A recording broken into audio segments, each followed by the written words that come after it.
Welcome to Teja TV news.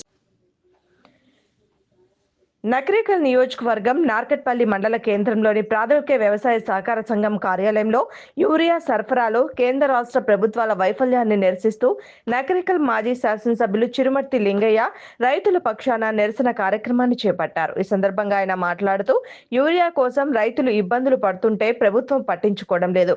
కేంద్రం urea సరఫరాలో నిర్లక్ష్యం వహిస్తుంది. రాష్ట్ర ప్రభుత్వం కూడా నిల్వలు లేవని చేతులెత్తేసింది. కాంగ్రెస్ ప్రభుత్వం చేతకాని దద్దమ్మ పాలన చేస్తుంది. ఇచ్చిన హామీలు నెరవేర్చకుండా ప్రజల్ని మోసం చేస్తూ గద్దెనెక్కి కూర్చుంది. రైతులు లైన్లలో నిలబడి యూరియా కోసం పడిగాపులు కాస్తున్నారంటేనే ఇది ప్రభుత్వ వైఫల్యానికి నిదర్శనం. కాంగ్రెస్ పార్టీ ఆనాటి రోజులు తెస్తామన్నట్లే తెచ్చి చూపిస్తుంది. ఒక మంత్రి యూరియా కొరత లేదని చెబుతుంటే మరో మంత్రి నిల్వలు లేవని ఒప్పుకుంటున్నారు.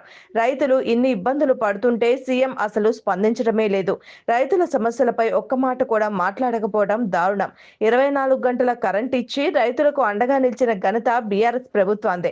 కాంగ్రెస్ బీజేపీ రెండు ఒకటే. దొంగ ఈ డబుల్ గేమ్ ని వెంటనే ఆపాలి. అధికారులు మంత్రులు వెంటనే స్పందించి యూరియా కోసం ప్రత్యామ్నాయ ఏర్పాట్లు చేసి రైతుల్ని ఆదుకోవాలని అన్నారు.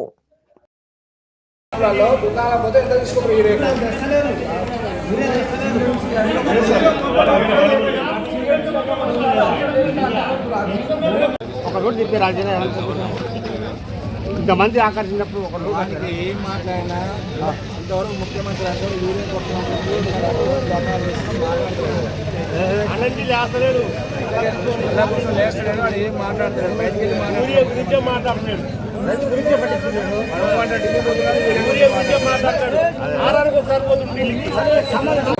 ఆ టైమింగ్ చెప్పాలి. అలాగే చిన్నపిల్లలు వేసుకుంటే బాగా రోజులు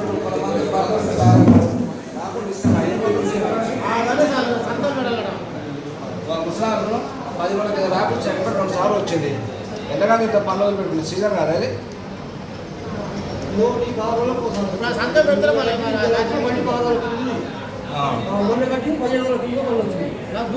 అవును, అడ్వాన్స్ కట్టి పెట్టుకోవాలి.